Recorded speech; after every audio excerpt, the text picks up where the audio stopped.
है ना। इज्जत से डायग्राम बनना जरूरी है, खूबसूरत डायग्राम बनना जरूरी है। मैट्रिक्स इसे कहते हैं। तो matrix inner membrane of mitochondria, inter membrane space, outer membrane of mitochondria. यहाँ पर लिखना चाहो तो लिख सकते हो, कोई दिक्कत नहीं है।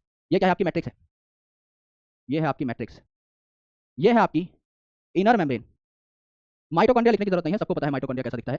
इनर मेम्ब्रेन लिख दीजिए बस। ये है आपका इंटर मेम्ब्रेनस स्पेस, ये है आपका इंटर मेम्ब्रेनस स्पेस, और ये है आपकी आउटर मेम्ब्रेन। करेक्ट है जी, एकदम करेक्ट है। राइट, यहाँ तक क्लैरिटी है। अब मेरी बात को बहुत आराम से सुनना। अब मैं यहाँ पर क्या बनाऊंगा, अब मैं यहाँ पर बनाऊंगा ड्राइंग, है ना। और यहाँ पर मैं बनाऊंगा कॉम्प्लेक्सेस, अलग अलग कॉम्प्लेक्सेस। क्या मैं यहाँ पर सबसे पहले बना लेता हूँ कॉम्प्लेक्स नंबर 1, बना लेता हूँ। क्या मैं यहाँ पर बना लेता हूँ कॉम्प्लेक्स नंबर 2, बना लेता हूँ। क्या मैं यहाँ पर बना लेता हूँ कॉम्प्लेक्स नंबर 3, बना लेता हूँ, बना लेता हूँ। कॉम्प्लेक्स नंबर 3 बीच में क्यों बनाया है समझाऊंगा, अभी बना लो बस। क्या मैं बना सकता हूँ यहाँ पर कॉम्प्लेक्स नंबर 4, बिल्कुल बना सकते हैं सर, आपको कौन ही रोक लेगा, है ना। और क्या मैं बना सकता हूँ यहाँ पर कॉम्प्लेक्स नंबर 5, यस मेरे भाई मैं बना सकता हूँ। यहाँ पर मैं बना लूंगा कॉम्प्लेक्स नंबर 5 यानी एटीपी सिंथेस। इसे मैं कह देता हूँ एटीपी सिंथेस, इसको गोले में बना लेता हूँ मैं। ये है आपका एटीपी सिंथेस, ये मैंने यहाँ पर बना लिया। ये है आपका कॉम्प्लेक्स नंबर 5, ठीक है। तो इसको अगर मैं लिखना चाहूँ, इसको अगर मैं अच्छे तरीके से लिखना चाहूँ इलेबोरेट करके, तो मैं लिख भी सकता हूँ कि अपनी ड्राइंग में मैंने क्या क्या बनाया है। This is complex number 1, right, this is complex number 1, this is complex number 2, this is complex number 3, this is complex number 4। अभी आपको लगा होगा कि बहुत बोरिंग है, क्या हो रहा है, लेकिन जब कॉन्सेप्ट पढ़ोगे ना दिमाग फट जाएगा। लेकिन इसको हाथ से बनाना बहुत जरूरी है, इसलिए मैं एक एक चीज हाथ से बनवा रहा हूँ, क्योंकि दिमाग में चीजें तभी बैठेंगी, आपकी कॉग्निशन तब सेट होगी जब आप हाथ से बनाएंगे। तो हो सकता है आपको बोरिंग लगे, लेकिन आपको जानकर के हैरानी होगी कि लिविंग ऑर्गेनिजम्स में ऐसा भी होता है। इतना खतरनाक सिस्टम है ये, इतना कॉम्प्लेक्स सिस्टम है, आपको प्यार हो जाएगा इस सिस्टम से। आराम से बैठ करके बस मेरी बातों को सुनिएगा। मैंने क्या कहा कि कॉम्प्लेक्स नंबर 1 का क्या नाम था, खुद बताइए। कॉम्प्लेक्स नंबर 1 का क्या नाम था सर? कॉम्प्लेक्स नंबर 1 का जो नाम था वो था NADH डिहाइड्रोजिनेज। यानी यहां पर जो NADH हमने बनाया था ग्लाइकोलाइसिस में, ऑक्सीडेटिव डिकार्बोक्सिलेशन में, क्रैब साइकिल में, ये जो NADH है ये दोबारा से NAD में कन्वर्ट हो जाएगा। ये दोबारा से NAD में कन्वर्ट हो जाएगा, और ये NAD दोबारा से यूज हो सकता है ग्लाइकोलाइसिस में, क्रैब साइकिल में NADH बनाने के लिए। तो ये NAD रिसाइकल हो गया, और इससे इलेक्ट्रॉन प्रोटॉन इस साइड भगा दिए जाएंगे, क्योंकि यहाँ पे हाइड्रोजन है ना, तो इलेक्ट्रॉन प्रोटॉन इस साइड भगा दिए जाएंगे। कॉम्प्लेक्स 2 जो है इसको हम क्या कहते हैं, सक्सिनेट डिहाइड्रोजिनेज कॉम्प्लेक्स या FADH2 कॉम्प्लेक्स। तो क्या मुझे बताइए, यहाँ पर FADH2 का FAD बन जाएगा, दोबारा से रीजनरेशन हो जाएगी, हाँ या ना। क्या यहाँ पर FAD रीजनरेट हो जाएगा, क्या FAD दोबारा से यूज कर लिया जाएगा अलग अलग चीजें बनाने के लिए? एकदम यूज कर लिया जाएगा सर, करेक्ट। अब ये जो कॉम्प्लेक्स 1 है इसमें क्या क्या चीजें पाई जा रही थी, कौन सी 2 चीजें पाई जा रही थी मुझे बताइए। अगर मैं आपसे कहूं कि कॉम्प्लेक्स 1 में कौन सी 2 चीजें पाई जा रही थी, सिर्फ 2 चीजों के नाम बताने हैं, तो स्पेसिफिक चीजें कौन सी पाई जा रही थी? कॉम्प्लेक्स 1 यानी मोनो, 1 का मतलब होता है मोनो। तो क्या यहाँ पर पहली चीज पाई जा रही थी फ्लेविन मोनोन्यूक्लियोटाइड? क्या यहाँ पर पहली चीज पाई जा रही थी मोनो भैया, यानी फ्लेविन मोनोन्यूक्लियोटाइड? एकदम पाई जा रही थी सर। और दूसरी चीज मैंने आपको बताया था iron and copper are important for electron transport. तो कॉम्प्लेक्स 1 2 3 तीनों में आयरन सल्फर मॉलिक्यूल पाया जा रहा था, यानी यहाँ पर पाया जाएगा आयरन सल्फर मॉलिक्यूल, यानी FeS पाया जाएगा, करेक्ट है। सिमिलरली अगर मैं कॉम्प्लेक्स 2 की बात करूं, तो मुझे बताइए कॉम्प्लेक्स 2 में क्या पाया जाता है? कॉम्प्लेक्स 2 में क्या पाया जाता है? कॉम्प्लेक्स 2 का मतलब क्या है? 2 का मतलब होता है डाई, यानी यहां पर पाया जाएगा फ्लेविन एडेनिन डाइन्यूक्लियोटाइड, यहां पर पाया जाएगा फ्लेविन एडेनिन डाइन्यूक्लियोटाइड। और ये जो फ्लेविन एडेनिन डाइन्यूक्लियोटाइड है, इसके बाद क्या पाया जाएगा? मैंने आपको बताया था FeS जो है कॉम्प्लेक्स 1 2 3 में पाया जाता है, तो दोबारा से ये जो FeS है पाया जाएगा कॉम्प्लेक्स 1 में भी था, कॉम्प्लेक्स 2 में भी है, कॉम्प्लेक्स 3 में भी पाया जाएगा, करेक्ट। अब ये जो कॉम्प्लेक्स 3 है इसमें क्या पाया जा रहा था सर? कॉम्प्लेक्स 3 को हम बोलते हैं साइटोक्रोम B C1 कॉम्प्लेक्स। तो इसमें साइटोक्रोम B C1 पाया जाएगा, और FeS तो पाया जा रहा है, तो उसको बीच में घुसा देंगे। तो यहां पर क्या पाया जाएगा? Cytochrome B, cytochrome B। फिर क्या पाया जाएगा? साइटोक्रोम C1, है ना। और बीच में पाया जाएगा FeS क्योंकि कॉम्प्लेक्स 1 2 3 तीनों में था, तो FeS बीच में घुसा दिया, और साइटोक्रोम B और साइटोक्रोम C1 यहाँ पर पाया जाएगा। क्या ये बात करेक्ट है? क्या ये बात करेक्ट है? इसको थोड़ा उल्टा बना लेते हैं, है ना। साइटोक्रोम C1 FeS और साइटोक्रोम B। तो साइटोक्रोम B है, FeS है, साइटोक्रोम C1 है, ठीक है। ये आपको देखने को मिला। साइटोक्रोम कौन कौन से पाए जाएंगे कॉम्प्लेक्स 4 में? साइटोक्रोम A A3 और 2 कॉपर सेंटर मैंने बताए थे। तो कॉपर और iron were important for electron transport, तो कॉपर सेंटर A या कॉपर सेंटर 1 बोल दोगे। साइटोक्रोम A A3 था, तो cytochrome A3 in a particular sequence, और कॉपर सेंटर B यहाँ पर पाया जाएगा।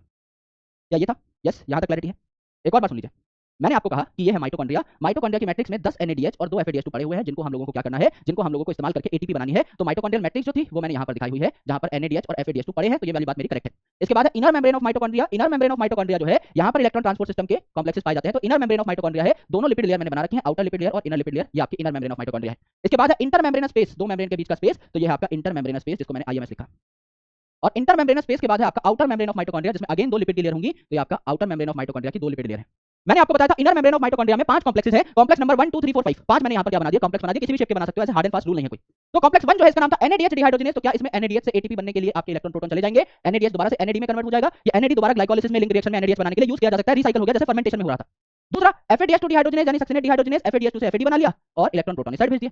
अब कॉम्प्लेक्स 1 में क्या क्या था, मैंने आपको 2 चीजें बताई थी। कॉम्प्लेक्स 1 का नाम क्या है? कॉम्प्लेक्स 1 का मतलब होता है मोनो, तो यहाँ पे फ्लेविन मोनोन्यूक्लियोटाइड, और FeS कॉम्प्लेक्स नंबर 1 2 3 में पाया जा रहा था। कॉम्प्लेक्स 2 का मतलब होता है डाई, तो फ्लेविन एडेनिन डाइन्यूक्लियोटाइड और FeS पाया जा रहा था कॉम्प्लेक्स नंबर 1 2 3 में।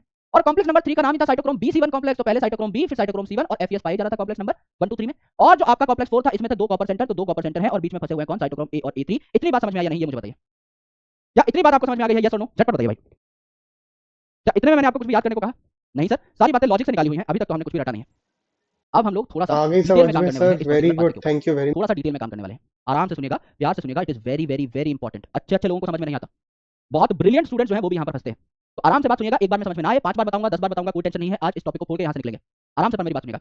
अगर मेरे पास यहाँ पर NaDH है, अगर यहाँ पर मेरे पास NaDH है, इससे मैं NAD निकाल रहा हूँ, तो क्या यहाँ से मुझे प्रोटॉन और इलेक्ट्रॉन दोनों मिल जाएंगे? आराम से लिख करके देखिए, हल्की फुल्की केमिस्ट्री आती होगी, नहीं आती होगी हम सिखा देंगे मेरे भाई, आराम से देखिए। मेरे पास है NaDH, NaDH को मैं ऐसे लिखता हूँ, NaDH को मैं ऐसे लिखता हूँ। इससे मुझे बनाना है NAD, इससे मुझे बनाना है NAD, NAD को मैं ऐसे लिखता हूँ। बात करेक्ट है? करेक्ट है सर। मेरी बात सुनिए, क्या इस प्रोटॉन को मैं रिमूव कर सकता हूँ? मेरे पास NaDH बच जाएगा, तो मेरे को एक प्रोटॉन मिल गया यहाँ पर। क्या क्या मिलता है जरा इसको साइड में लिखते हैं, एक प्रोटॉन मिल गया, यस। फिर मैं H को निकाल दे रहा हूँ, तो मेरे को NAD मिल गया, तो मेरे को एक H मिल गया। और NaD था, इस पे प्लस का साइन आ गया, मतलब मैंने एक और इलेक्ट्रॉन निकाल दिया, नेगेटिव चार्ज निकाल दिया तो पॉजिटिव चार्ज लगा रह गया। भाई सोडियम है, इस सोडियम ने अपना एक इलेक्ट्रॉन इजेक्ट कर दिया, इसे नेगेटिव चार्ज निकल के भाग गया, तो सोडियम प्लस रह गया ना। बेसिक है ना केमिस्ट्री का, एकदम बेसिक कॉन्सेप्ट है। तो मेरे दोस्त यहाँ पर अगर प्लस रह गया यानी एक इलेक्ट्रॉन मैंने और निकाल लिया, यानी एक इलेक्ट्रॉन और एक प्रोटॉन मैंने निकाल लिया, करेक्ट। और यहाँ मैंने एक हाइड्रोजन निकाल लिया, एक इलेक्ट्रॉन एक प्रोटॉन, क्या हाइड्रोजन होता है? होता है सर, एक बाल्टी बनाकर दिखाई थी, एक हाइड्रोजन में एक इलेक्ट्रॉन एक प्रोटॉन, क्या एक हाइड्रोजन यहाँ पर साबुत निकल गया? निकल गया। क्या यहाँ पर मैं कह सकता हूँ कि दो हाइड्रोजन निकले? मोटी मोटी ये बात है, एकदम बेसिक लेवल से पढ़ा रहा हूँ भाई, इलेक्ट्रॉन लेवल तक की नॉलेज है, राइट। अगर मुझे कोई कहे, दोबारा देखिए, अगर मुझे कोई कहे कि सर मैंने बना डाला है NaDH से NAD, करेक्ट है भाई, बना लिया होगा, NaDH से NAD बना लिया है, तो क्या यहाँ पर ये प्रोटॉन निकला? यस। क्या यहाँ पे हाइड्रोजन निकला? यस। और ये NAD था, कैसे? एक इलेक्ट्रॉन निकला, तब जाकर NAD प्लस बचेगा, इलेक्ट्रॉन निकला तो ये प्लस का साइन आया होगा, तो एक मुझे मिला प्रोटॉन, एक मुझे मिला साबुत हाइड्रोजन, एक मुझे मिला इलेक्ट्रॉन। इलेक्ट्रॉन और प्रोटॉन भी एक हाइड्रोजन होता है, ये हाइड्रोजन है ही, क्या दो हाइड्रोजन निकले? है ना? Yes sir. दूसरी चीज देखो, दूसरी चीज देखो, FADH2 की शक्ल देखो यहाँ पर, FADH2, इसको मैं ऐसे लिख दे रहा हूँ, FADH2 H प्लस H लिख रहा हूँ आसानी के लिए, और यहाँ पर मुझे मिल गया FAD प्लस।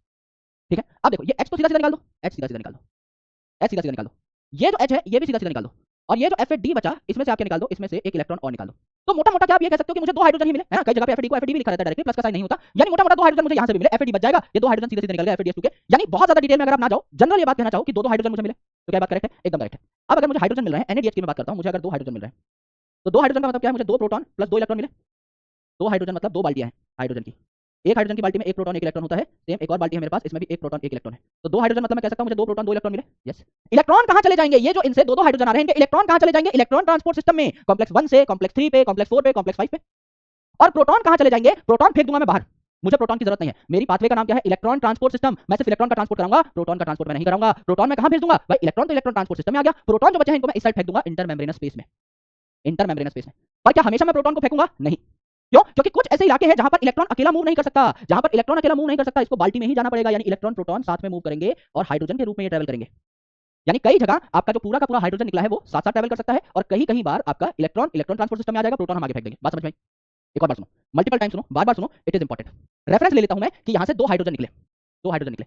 NaDH को जब आप NAD में कन्वर्ट करते हैं, मैंने कहा दो हाइड्रोजन निकले, समझ लो एक हाइड्रोजन मैंने सीधा सीधा यहां पर पंप कर दिया, एक हाइड्रोजन सीधा सीधा पंप कर दिया, और दूसरा जो हाइड्रोजन था इसको तोड़ दिया इलेक्ट्रॉन और प्रोटॉन में, प्रोटॉन बाहर की साइड फेंक दिया कचरा पट्टी में, और आपका इलेक्ट्रॉन जो है ये इलेक्ट्रॉन ट्रांसपोर्ट सिस्टम में भेज दिया। क्या दोनों चीजें हो सकती हैं?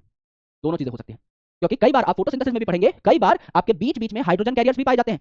अब जैसा देश वैसा भेस, अगर आपके सामने हाइड्रोजन कैरियर बैठा हुआ है तो आप उसको अकेला इलेक्ट्रॉन ले जाकर के नहीं दे सकते, वो बोलेगा भैया इलेक्ट्रॉन अकेले कहां घूम रहे हो, जाओ प्रोटॉन के साथ दोस्ती करके आओ, मुझे पूरा का पूरा हाइड्रोजन चाहिए तब मैं तुम्हें आगे बढ़ने दूंगा।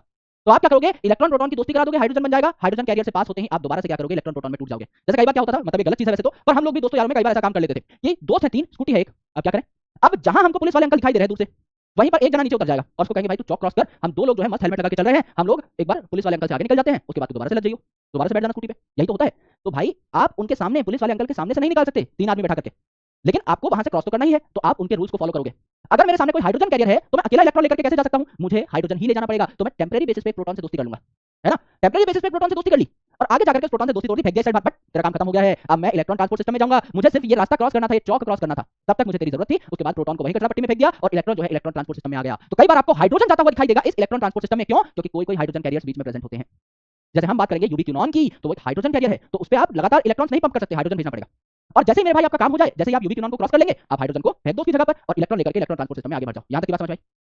यस, यहां तक की बात समझ में आई? फटाफट बताइए, सच में समझ में आई तो बताइए, नहीं समझ में आई तो और समझ में आ जाएगी, क्योंकि इसको मैं कई बार रिपीट कराने वाला हूं, बहुत बार रिपीट कराने वाला हूं, बहुत बार रिपीट करूंगा, है ना? और सुनिए, यहां पर मैं क्या कहता हूं, पीछे एक इंपॉर्टेंट चीज है कि कॉम्प्लेक्स 1 और कॉम्प्लेक्स 2